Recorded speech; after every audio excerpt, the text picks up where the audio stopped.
Hi there, my name is Molly Alawalt, and today we're going to take a deep dive into Amplify reading. In our time today, we're going to make sure that we're covering all of the bases as well as making sure that you feel comfortable for implementing Amplify reading at your school. So we're going to look at what specifically is Amplify reading.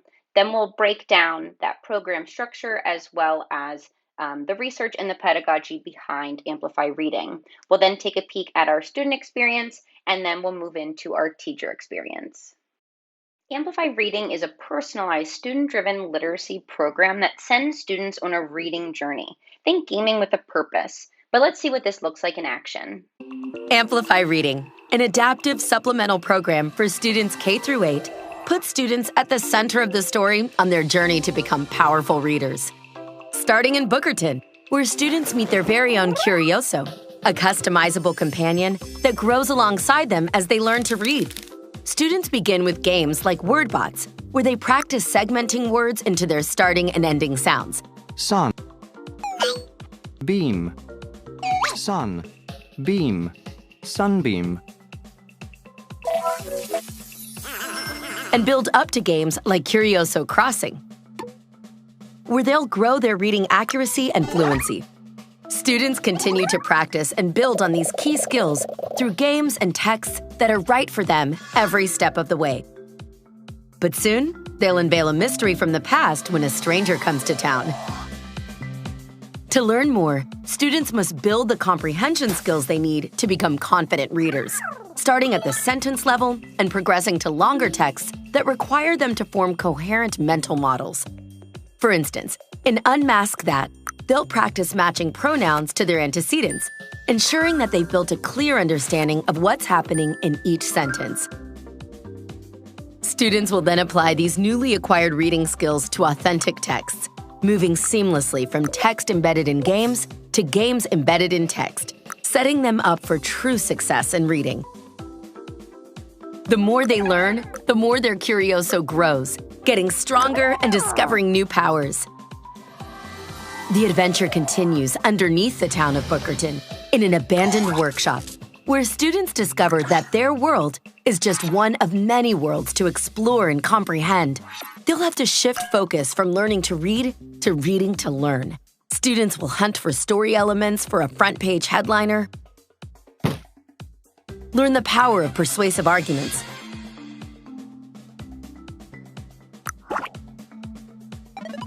and look for inconsistencies hidden in cursed stories. As they encounter a variety of activities that build on the skills they've acquired so they can take on more challenging texts, the program ensures that students are always getting the targeted skill practice that's appropriate for their unique reading level. Meanwhile, teachers are receiving the insights they need to follow their students on a journey that can change the way they read and engage with their world, now, throughout their school years, and into the future. Not only will your students be immersed and engaged within Amplify Reading, but it truly will build literacy skills for all of your readers, whether they're struggling with foundational skills or they're mastering close reading. Students are immersed in a year-long storyline. Think of Amplify Reading like a TV show. Each grade storyline is their own season, while each episode is a quest, that vehicle for the adaptive practice. This allows for grade level students to be in that same story as their classmates while getting that specific practice that they need. For example, in first grade, the quest Stuffed Up Sam, they're going to help a sick friend find a remedy for his cold, but the skills they'll practice to move the story forward is based on their needs. Here, I'm a first grade student who's entered the first quest. I've just met my Curioso, who will grow with me on my journey to become a strong, confident reader. All my classmates will also discover their very own Curiosos in this same way. Students will have to complete these skill games and e-reader texts to find out what happens next in the story. But the activities and skill areas will be different for each student, depending on their specific needs. In this game, Picky Goblins, students practice letter-sound correspondences. Each letter sound is introduced by a mouth articulation animation, a strategy research tells us is effective for teaching students these connections. Students listen to the letter sound the goblin makes and then feed it the toast with that correct letter on it. You'll notice each letter also has a pictorial mnemonic to help make that connection stick. These fade away over time as students demonstrate mastery. If students choose the wrong letter sounds, they are first reminded of the scaffold available to them. Then they're shown the scaffold and are offered fewer letter choices. If a student still struggles, the game takes them into direct instruction and practice for that given letter sound. When students are ready, they go back into the standard level to try again.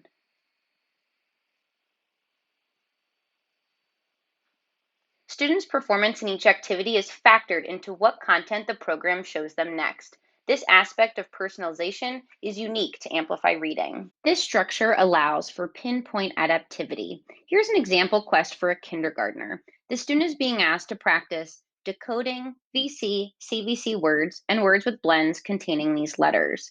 They'll also be working on isolating the initial sounds of words, as well as sorting words by category with picture support. Let's see how this student performs. The student struggled to decode these words, so we're going to take a step back in the next quest and give them the same letters, but in words without blends. This was too hard for now. They were able to isolate the initial sounds of words, so let's have them isolate the final sounds of words.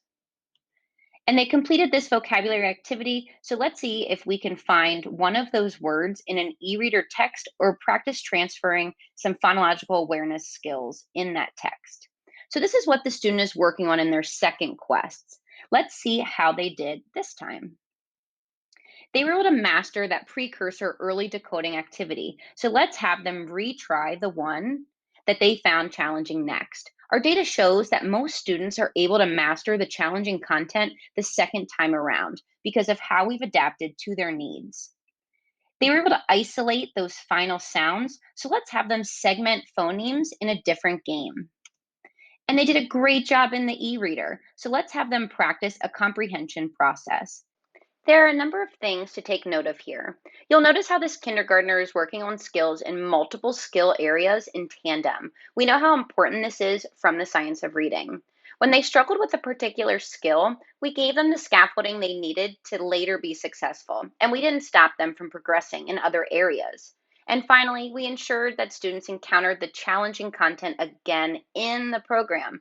Many other programs require teacher intervention at this point and don't actually account for whether or not that intervention was completed. Amplify Reading makes sure we always know what students need, both in terms of remediation and advancement. For students, we designed Amplify Reading with two driving factors: a program that is developmentally appropriate for students so they're motivated to play while receiving the skill practice and supports they need to become proficient readers, all while also being flexible enough to provide those older students access to foundational skill practice alongside grade level material with built-in scaffolds like audio and reveal words. Let's explore what each of those K-5 worlds look like. For kindergarten and first grade, the backbone to all of the quests is to really foster a love of reading. In this world, your students are going to befriend a curious creature, their Curioso, who welcomes them into a community of readers. The more students practice their reading skills and advance the storyline, the more sophisticated the powers become. And when students are given the opportunity to choose their powers, it's timed, so they don't spend too much time here and not on practicing their skills.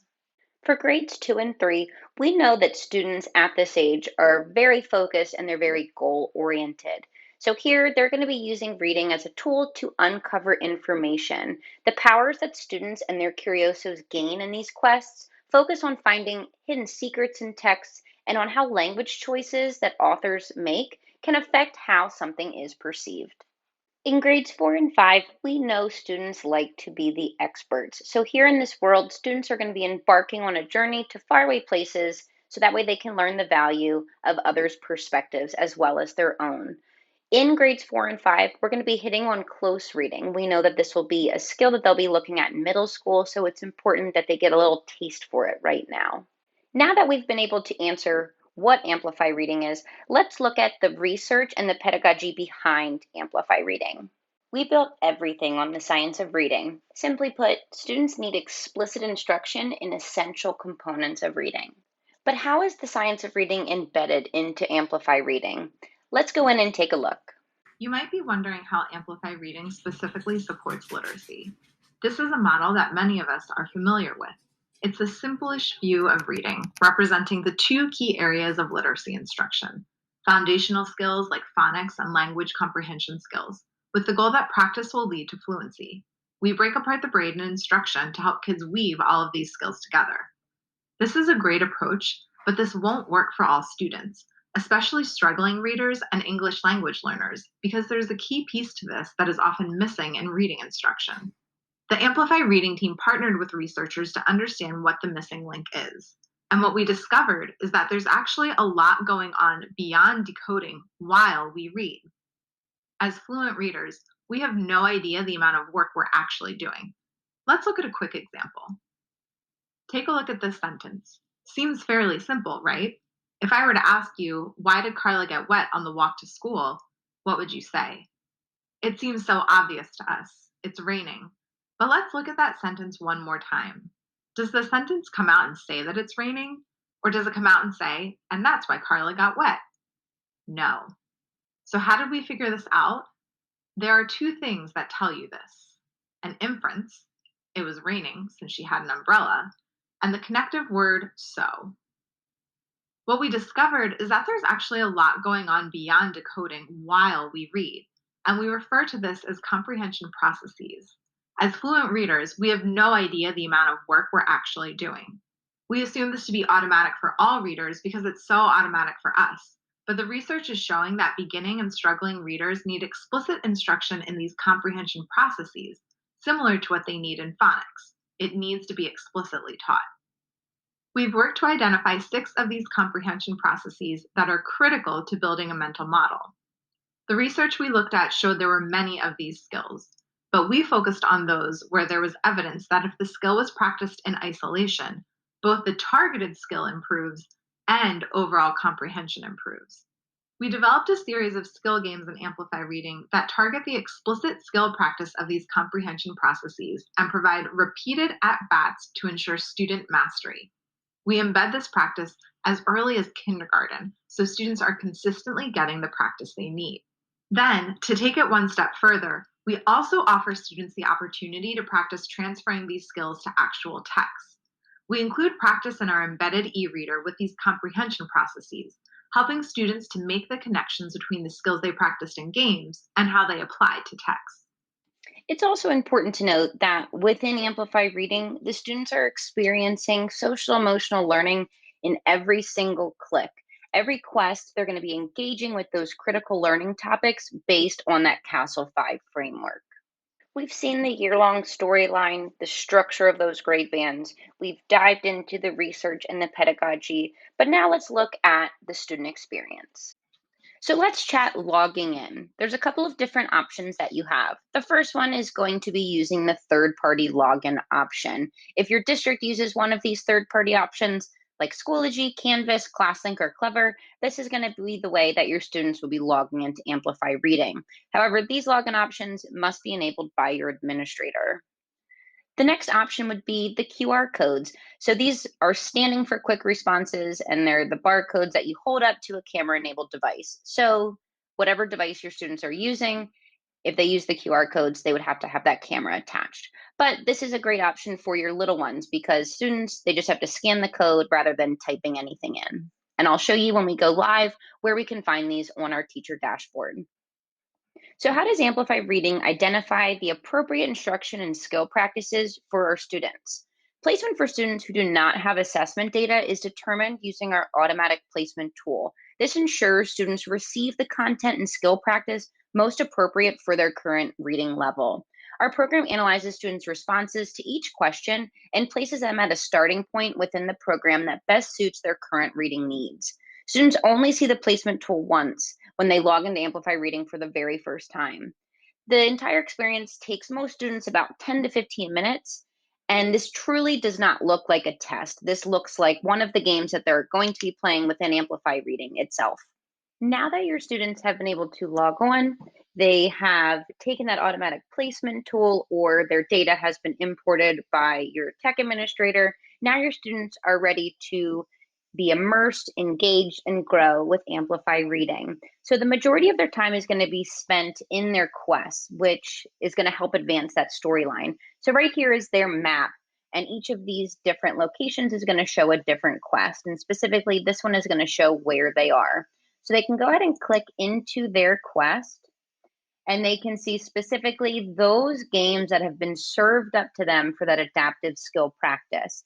You'll notice these two do not have that blue bar. That means they have not started those games yet. Right here, your student has done one level of that game. If I go back, in the top right-hand corner, these three dots, that snowman, if we click there, this is that settings tab for our students. This journal right here will show specifically those quests that they have accomplished. So quest 1, this student has hit these games and accomplished that, and then it'll show specifically which games have been served up for them for that adaptive skill practice. If they go into settings, they can toggle between English or Spanish. And back to our map, I'm going to show you the backpack. This is going to be a great way for your students to have options to take a quick break. So they can check their progress, review their quest narrative so far, explore the powers that they've gained, and even customize their Curioso. So right here, you'll notice that they're going to be able to customize their Curioso. So as your students are playing throughout their quests, they're going to be able to get these reading powers, and that's going to help customize and grow their Curioso. So as they have gained those customizations, they'll be loaded here. And you'll notice that your students can go ahead and jazz up their Curioso like so. If I click on powers, this is going to show specifically their reading progress. So the shape in the middle of the chart is going to show which skill areas students have been working on. And by clicking around, they're going to be able to see the games that they have recently played in that specific skill area. And lastly, the items. This is going to be specifically for our kindergarten and first grade students. While they're working in Bookerton, different townspeople are really grateful for their help, and they've given them different gifts. And so these would be the different items that they have received. So now that I'm back on my map, the best way to log out for your students is to go ahead and click that door in the top left corner. This is going to ensure that all of their work is saved instead of just closing their laptop screen or exiting out of their iPad. Grades 4 and 5 are a little bit different. They do not have their Curioso companion, but they're in that underground workshop of Vista. So they're in a place that's underneath of Bookerton. So their map is going to look a little bit different than our K through 3 friends. So right here, what you'll notice is this circle. This is going to give them their mission summary. So looking all about the close reading, what they're about to go into. On this left, this is going to be our vocabulary app, where students can practice looking at higher tier 3 vocabulary words and practice them right here. This little keyboard, this is going to be all of the skill games that they'll play. Right here, this book with this little critter on top, if we click there, this is going to be their challenge text, their e-reader. If we go here to this little hanging chandelier, this is going to give them a summary. So that mission summary, that chapter summary, the vocabulary app, and any of the skill games they've played, and show their progression along the way.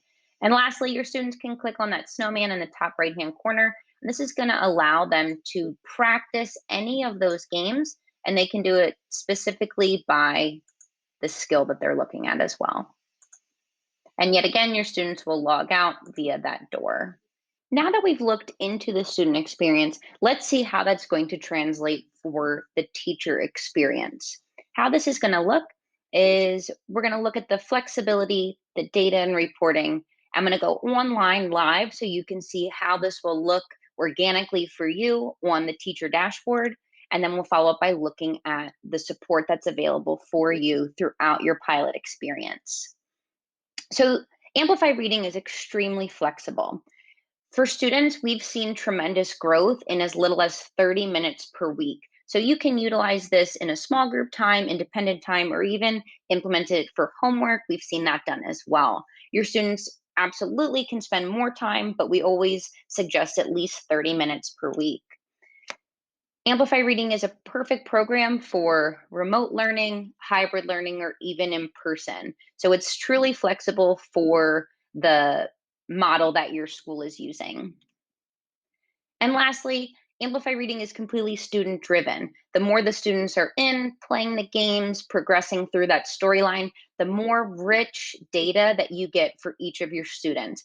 And they're doing this completely independently. So you don't need to be on their shoulders or monitoring them. This is intended for them to be in the front burner, completely independent. Before we jump online to show the dashboard with the specific breakdown of data for each of our students, I wanted to go over what is going to be shown on the dashboard and what that means. So what you'll see is progress indicators. So right here on the screen, you'll notice that these boxes are filled in at different increments, and that's going to mean how they're progressing in that specific skill. So if it's completely empty, they have not started that yet. If it's just a little bit, they've begun working on it. If it's majority, they're in the progress. Completely filled, they've completed it. If you see that it is somewhat filled with a number, this means that they've hit a trouble spot. And we'll go specifically into that when we get into the dashboard. But as well, if you see that check mark, that means that they have mastered that skill. You'll also notice color coding. The orange means that they are functioning and working below grade level. Green is on, purple is above, and the black means that they have hit that trouble spot. Here on our teacher dashboard, it's going to provide you with a lot of fabulous insights and data for your students. Starting, we can toggle between the different classes that we have. We can see our class summary, and then we can go further into detailed reporting.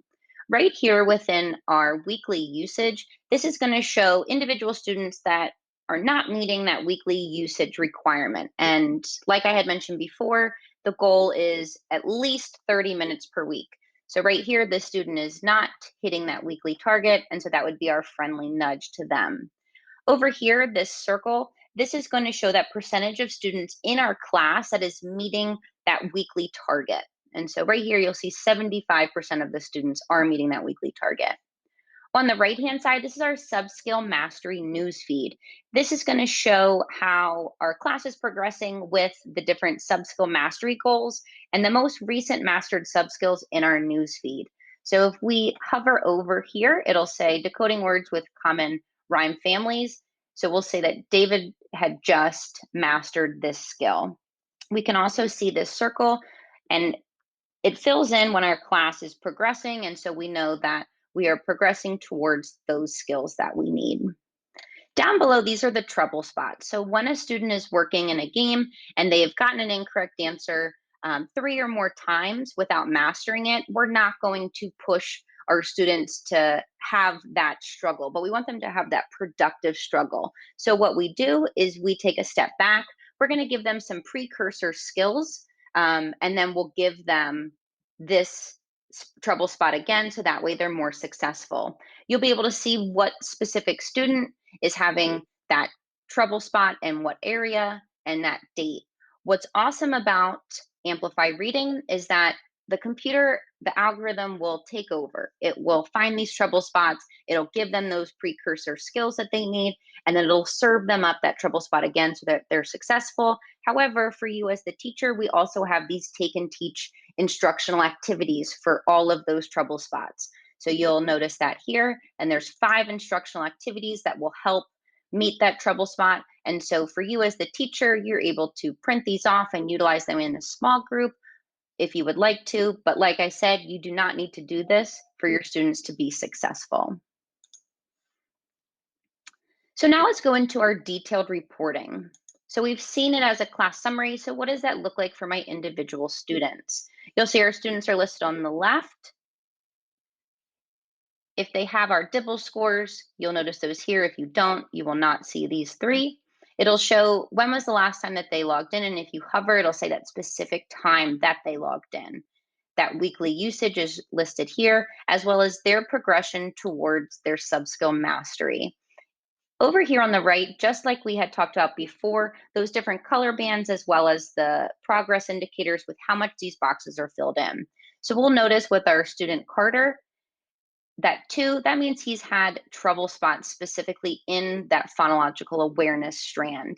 If we look over, you'll notice all of those different domains right here. But let's click into a specific student. Let's look specifically at Carter. If I click on my student, we have a lot of options. From here, I'm able to see my specific daily login calendar for my student. This is a great tool to keep our students accountable and to see how often they're logging in. You're also able, as we scroll down, to see the specific quests that they're in and the different games that are within that quest, if they've started them, if they're in progress, or if they've not started just yet. Down below, just like in our dashboard, we see all of those sub-skills and how they're progressing towards it. If we hover over it, we're able to see that they've completed this, but remember the orange is the below grade level. So this black is that trouble spot, and so we can see specifically where they're having those trouble spots. This indicator means this is where they're currently in progress, that game. And this flag, this is going to be where they're expected to master that skill. So if they're here, and then if they progress to here, they have mastered that skill completely. What's wonderful is that for you, you're able to print this off. So if you wanted to have this as a hard copy, you have that ability to print that off. But we also have caregiver reports. So you're able to print this off or email a PDF to someone that's at home to show them their students' progress in Amplify Reading, specifically with all of the different features and data that we had shown earlier.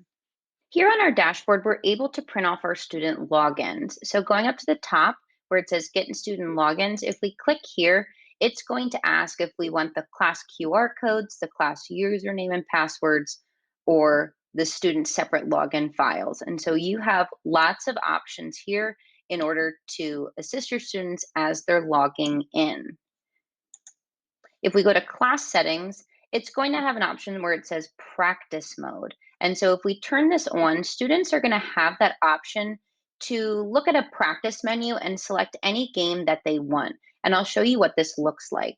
So as your students are in their world, as soon as you turn the practice mode on, when your students go to that snowman in the top right-hand corner, they'll now see this practice icon here in the middle, and then they're able to go through these games and play them. So they're not necessarily in their quests, but the students are allowed to practice their specific skills here. Not only are we supporting you and your students throughout the pilot of Amplify Reading, but we also want to support our caregivers and families. So we have a very own caregiver site that's available in both English as well as Spanish, a caregiver hotline, so that way we can support those that are supporting our students when we are not with them. And as always, please feel free to reach out to me throughout the pilot. I would love to make this the best experience for both you and your students. Send me some questions, concerns, even the successes that you've been having. Thank you so much for your time today. I truly appreciate it.